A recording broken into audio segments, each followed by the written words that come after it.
আসসালামু আলাইকুম। অবিরাম বাংলা সংবাদে সবাইকে স্বাগত জানাচ্ছি মার্জিয়া মীরা।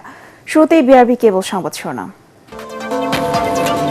নড়াইলে আধিপত্য বিস্তারকে কেন্দ্র করে সংঘর্ষে বাবা ছেলে সহ 4 জন নিহত, আহত কয়েকজন। পরিস্থিতি নিয়ন্ত্রণে কাজ করছে আইন শৃঙ্খলা বাহিনী।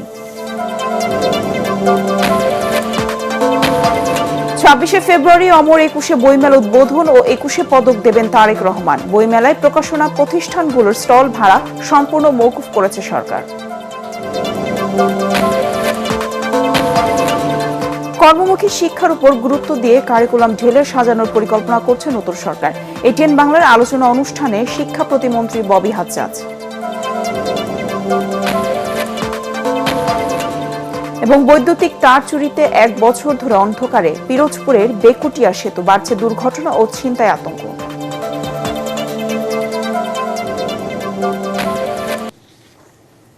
শুনছিলেন বিআরবি কেবল সংবাদ শিরোনাম, এবার বিস্তারিত। নড়াইলের সদরে আধিপত্য বিস্তার নিয়ে প্রতিপক্ষের হামলায় বাবা ছেলে সহ 4 জন নিহত হয়েছেন, আহত হয়েছেন আরো কয়েকজন। সকাল 7:30টার দিকে উপজেলার শোলপুর ইউনিয়নের সিঙ্গা গ্রামে এ ঘটনা ঘটে। নিহতরা হলেন খলিল শেখ, তাহাজ্জুদ শেখ ও ফেরদৌস, তবে তাদের বিস্তারিত পরিচয় জানা যায়নি। নড়াইল সদর থানার ওসি মোহাম্মদ অলি মিয়া বিষয়টি নিশ্চিত করে জানান, সংঘর্ষের ঘটনাস্থলেই 3 জনের মৃত্যু হয়। এই ঘটনায় আহতদের উদ্ধার করে হাসপাতালে পাঠানো হয়েছে, যাদের মধ্যে 2 জনের অবস্থা আশঙ্কাজনক। সেনাবাহিনী ও পুলিশ ঘটনাস্থলে গিয়ে পরিস্থিতি নিয়ন্ত্রণে কাজ করছে বলেও জানান তিনি।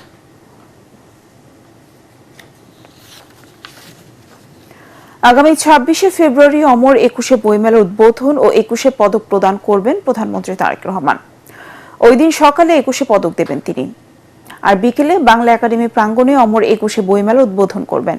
সংস্কৃতি মন্ত্রী নিতাই রায় চৌধুরী সাংবাদিকদের এসব তথ্য জানান। অনুষ্ঠান দুটি ঘিরে ইতিমধ্যে প্রয়োজনীয় প্রস্তুতি শেষ হয়েছে বলে জানিয়েছেন সংশ্লিষ্টরা।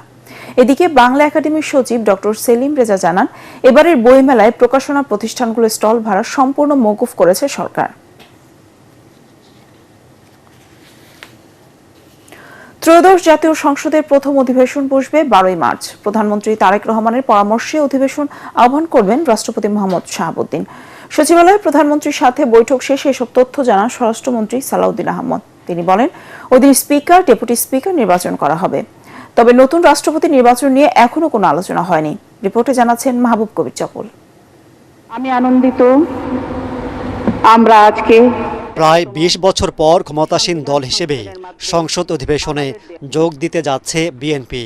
সবশেষ 2006 সালের সেপ্টেম্বরে সরকারি দল হিসেবে সংসদে ছিল তারা। আমরা বিরোধী দলের প্রস্তাবিত বক্তব্যগুলোকে সংবিধানের 72 অনুচ্ছেদের 2 নম্বর উপধারা অনুযায়ী নির্বাচনের ফলাফলের গেজেট প্রকাশের 1 মাসের মধ্যে সংসদ অধিবেশন শুরুর বাধ্যবাধকতা আছে।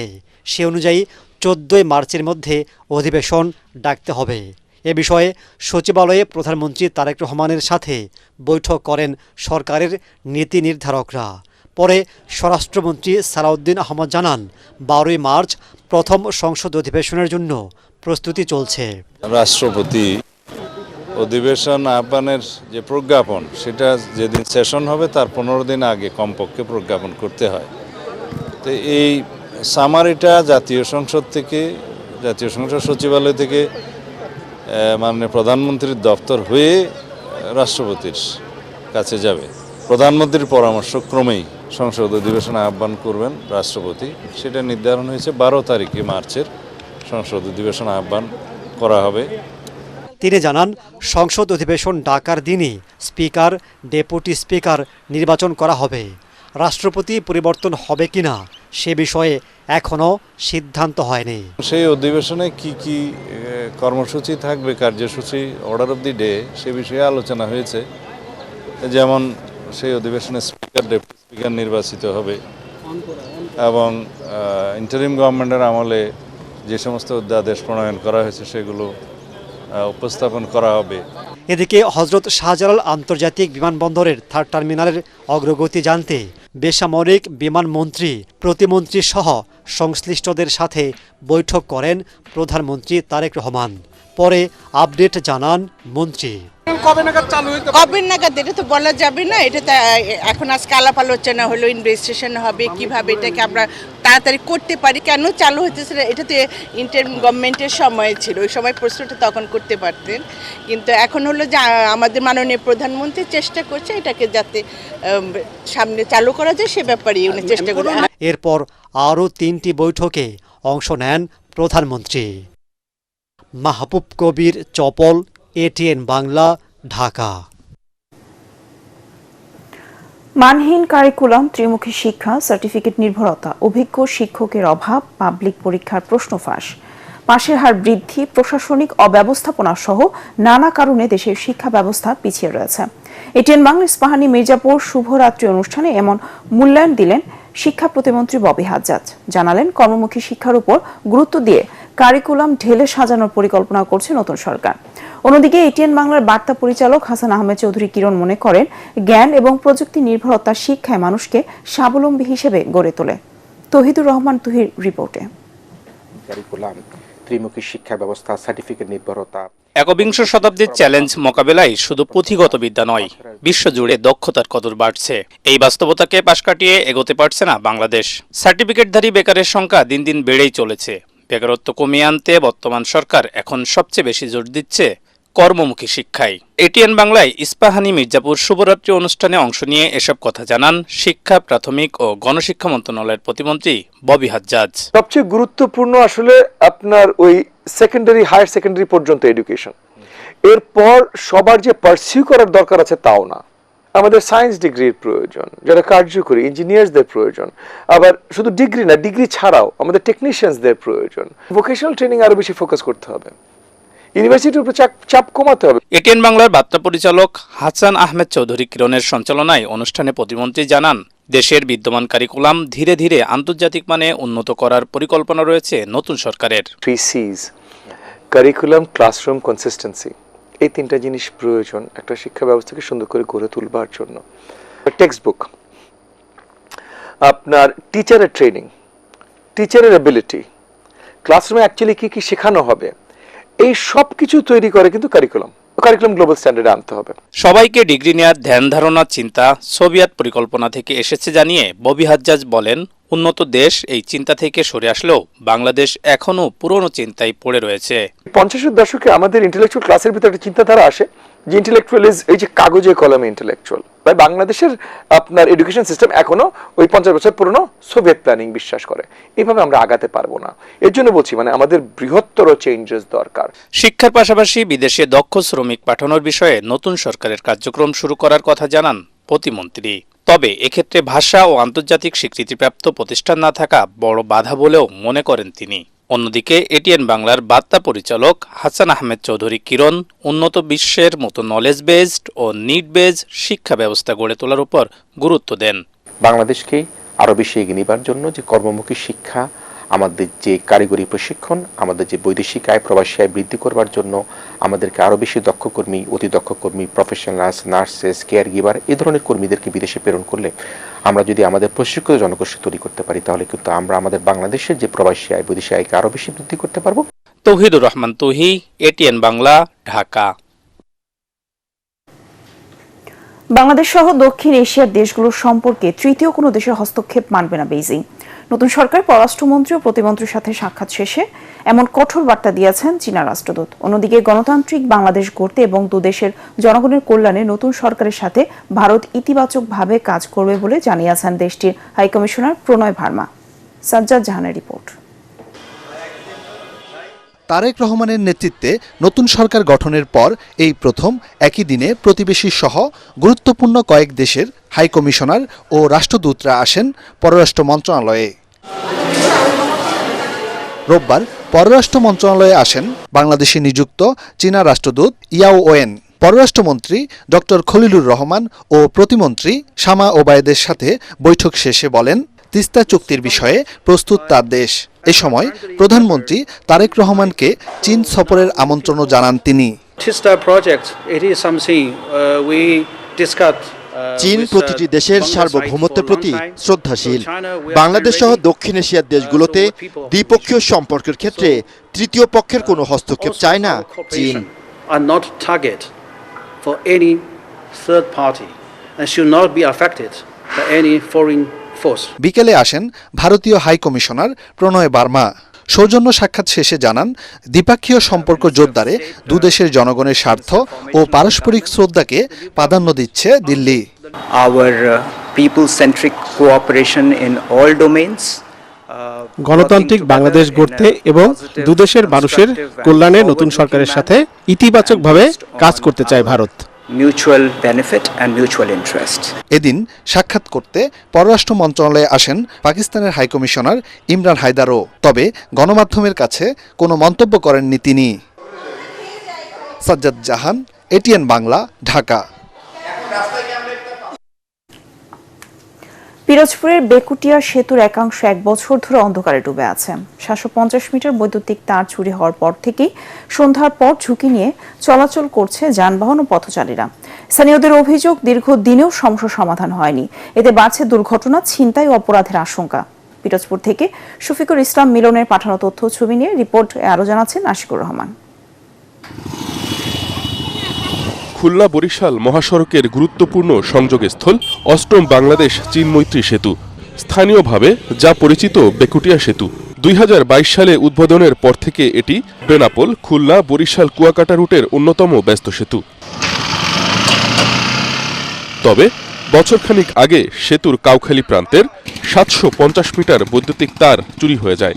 এরপর থেকেই এই অংশ সন্ধ্যার পর প্রায় 1 কিলোমিটার এলাকা অন্ধকারে ডুবে থাকে।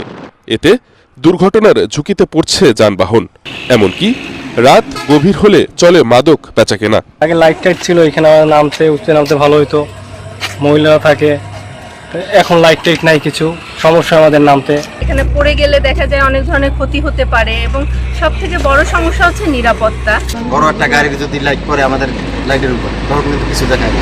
মাননীয় ডিসি স্যারের প্রতি আমরা আবেদন করব যে আপনারা অতি শীঘ্রই আমাদেরকে আতঙ্ক থেকে দূরে রাখবেন এবং এলাকার জনগণকে আলোকে আলোকিত করবেন।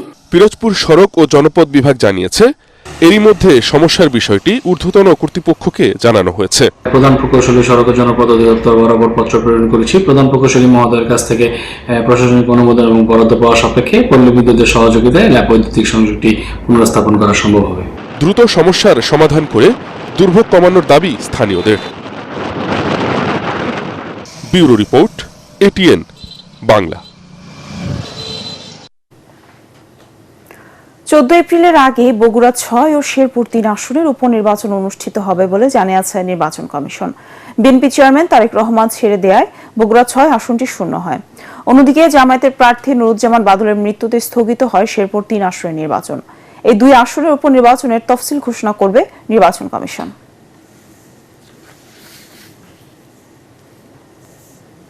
প্রধানমন্ত্রী তারেক রহমান ক্ষমতায় আসার আগে যেসব পরিকল্পনা হাতে নিয়েছিলেন সেসব এখন বাস্তবায়নের উদ্যোগ নেওয়া হয়েছে বলে জানিয়েছেন তথ্য সম্প্রচার মন্ত্রী জহিরুদ্দিন স্বপন। এর মধ্যে খাল খনন ও বৃক্ষরোপণ কর্মসূচি অন্যতম। বরিশালের গৌরনদী উপজেলার শরিকল ইউনিয়নের কাপলাতুলি 3.5 কিলোমিটার খাল পুনঃখনন উদ্বোধন অনুষ্ঠানে এসব কথা বলেন তথ্যমন্ত্রী। সারা দেশে 20,000 কিলোমিটার খাল খনন করা হবে বলেও জানান তিনি। শহীদ জিয়াউর রহমানের খাল খনন কর্মসূচির মাধ্যমে আমরা তৎকালীন সময়ে খাদ্য উৎপাদনের বৃদ্ধির যে সুফল তা আজ প্রমাণিত একটা সত্য। পরবর্তীকালে খালগুলি মরে যাওয়ার কারণে কৃষি উৎপাদন যে ব্যাহত হয়েছে সে তথ্যও কিন্তু প্রমাণিত সত্য। ফলে আমরা সেই ধারাবাহিকতাতেই আমরা তারেক রহমানের নেতৃত্বে খাল খনন কর্মসূচি শুরু করেছি, যা আজকে শুরু করলাম এখানে। যদিও এটা আমার নিজের এলাকায়, কিন্তু মন্ত্রী হিসাবে আমি এই কাজের প্রচারের দায়িত্ব সারা বাংলাদেশের। প্রশাসন সব সময় ক্ষমতাসীনদের তুষ্ট রাখতে মনোযোগী থাকে বলে মন্তব্য করেছেন জাতীয় নাগরিক পার্টির সদস্য সচিব আখতার হোসেন। রংপুরের কাউনিয়ার হারাগাছা বালারঘাটে নির্বাচনী সহিংসতায় ক্ষতিগ্রস্ত এনসিপির সংগঠক সুমন হোসেনের বাড়ি পরিদর্শন শেষে তিনি এই কথা বলেন। আখতার দাবি করেন, নির্বাচনী সহিংসতায় জড়িতদের বিরুদ্ধে প্রশাসনকে দ্রুত আইনগত ব্যবস্থা নিতে হবে।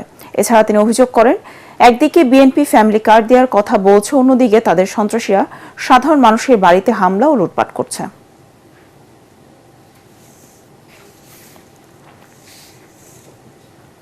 কুমিল্লার বিশিষ্ট ব্যবসায়ী জেলা সিএনজি পাম্প মালিক সমিতি ও জেলা পরিবেশক মালিক সমিতির সভাপতি এবং চকবাজার জামে মসজিদের সাধারণ সম্পাদক নিজাম উদ্দিন আহমেদের কুলখানি অনুষ্ঠিত হয়েছে। বাদাসর মসজিদে কোরআন খতম দোয়া মোনাজাত করা হয়। নিজামউদ্দিন দীর্ঘদিন ক্যান্সারে আক্রান্ত ছিলেন। গত শুক্রবার সন্ধ্যায় রাজধানীর একটি হাসপাতালে চিকিৎসাধীন অবস্থায় মারা যান তিনি। কুমিল্লার বিশিষ্ট ব্যবসায়ী মরহুম ফরিদ উদ্দিন আহমেদের একমাত্র ছেলে এবং এটিএন বাংলা ও এটিএন নিউজের পরিচালক নিসার আহমেদ ও এটিএন বাংলার পরিচালক মাকসুদুর রহমান রঞ্জুর শ্যালক ছিলেন তিনি।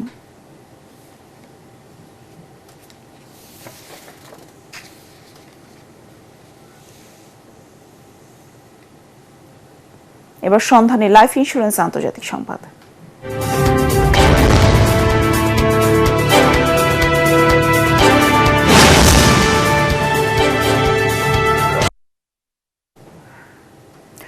পরমাণু প্রকল্প নিয়ে যুক্তরাষ্ট্রের সঙ্গে আলোচনার মধ্যে ইরানে ফের মাথাচাড়া দিচ্ছে বিক্ষোভ। রাজধানী তেহরানে রোববার দ্বিতীয় দিনের মতো বিক্ষোভ সমাবেশ ও মিছিল করেছেন ইরানের সাধারণ লোকজন। এক প্রতিবেদনে এএফপি জানিয়েছে, গত ডিসেম্বর জানুয়ারি বিক্ষোভে নিরাপত্তা বাহিনীর গুলিতে যারা নিহত হয়েছিলেন সেই নিহতদের স্মরণ করে এবং হত্যাকাণ্ডের বিচার চেয়ে রাজধানী তেহরানে বিক্ষোভ শুরু করে দেশটির তরুণ প্রজন্মের সরকার বিরোধী অংশ। এদিকে বিক্ষোভের প্রতিবাদ জানিয়ে সরকারের পক্ষে মিছিল সমাবেশের ডাক দেয় ক্ষমতাসীন সরকারের পক্ষে থাকা তরুণ তরুণীরা। ইরানের অনলাইন সংবাদ মাধ্যম ফার্স নিউজ তাদের প্রতিবেদনে জানিয়েছে, তেহরানের 3টি বিশ্ববিদ্যালয়ে শুরু হয়েছে বিক্ষোভ। স্থানীয় সময় রোববার সামাজিক যোগাযোগ মাধ্যমে ছড়িয়ে পড়া বিভিন্ন ভিডিওতে দেখা গেছে শরীফ বিশ্ববিদ্যালয়ের শিক্ষার্থীরা সরকার বিরোধী বিভিন্ন স্লোগান দিয়ে বিক্ষোভ করছে।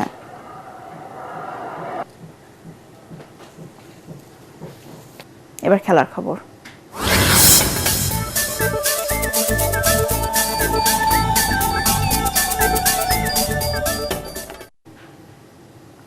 রিয়াল মাদ্রিদের হারে আবার স্প্যানিশ লিগে পয়েন্টের শীর্ষে ওঠার সুযোগ তৈরি হয়েছিল বার্সেলোনার। নিজেদের মাঠ নু ক্যাম্পে লেভান্তেকে 3-0 ব্যবধানে পরাজিত করে সেই সুযোগটা পুরোপুরি কাজে লাগালে হ্যান্সি ফ্লিকের দল। খেলার 4 মিনিটে মার্ক বেরনাল বার্সেলোনাকে এগিয়ে দেন। 32 মিনিটে ব্যবধান দ্বিগুণ করেন ফ্র্যাঙ্কি ডি ইয়ং। আর বদলি হিসেবে নামার কিছুক্ষণ পর 81 মিনিটে ব্যবধান 3-0 করেন ফেরমিন লোপেজ। এই জয় 25 ম্যাচে 61 পয়েন্ট নিয়ে স্প্যানিশ লা লিগার শীর্ষে উঠে এলো বার্সেলোনা। সমান ম্যাচে 60 পয়েন্ট নিয়ে 2 নম্বরে নেমে গেছে রিয়াল মাদ্রিদ। শেষ করার আগে বিআরবি কেবল সংবাদ শিরোনাম আরেকবার। নড়াইলে আধিপত্য বিস্তারকে কেন্দ্র করে সংঘর্ষে বাবা ছেলে সহ 4 জন নিহত, আহত হয়েছে কয়েকজন। পরিস্থিতি নিয়ন্ত্রণে কাজ করছে আইন শৃঙ্খলা বাহিনী। 26 ফেব্রুয়ারি অমর 21 বইমেলা উদ্বোধন ও 21 পদক দেবেন তারেক রহমান। বইমেলায় প্রকাশনা প্রতিষ্ঠানগুলোর স্টল ভাড়া সম্পূর্ণ মওকুফ করেছে সরকার। কর্মমুখী শিক্ষার উপর গুরুত্ব দিয়ে কারিকুলাম ঢেলে সাজানোর পরিকল্পনা করছে নতুন সরকার। এটিএন বাংলার আলোচনা অনুষ্ঠানে শিক্ষা প্রতিমন্ত্রী ববি হাজ্জাজ।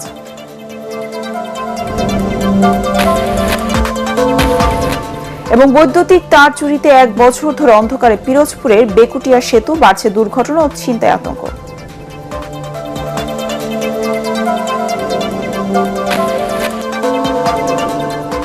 পরবর্তী সংবাদ দেখার আমন্ত্রণ জানিয়ে এখনকার মতো শেষ করছি এটিএন বাংলা সংবাদ। ইউটিউবে দেখতে ব্রাউজ করুন @ATN বাংলাদেশ। ধন্যবাদ সবাইকে।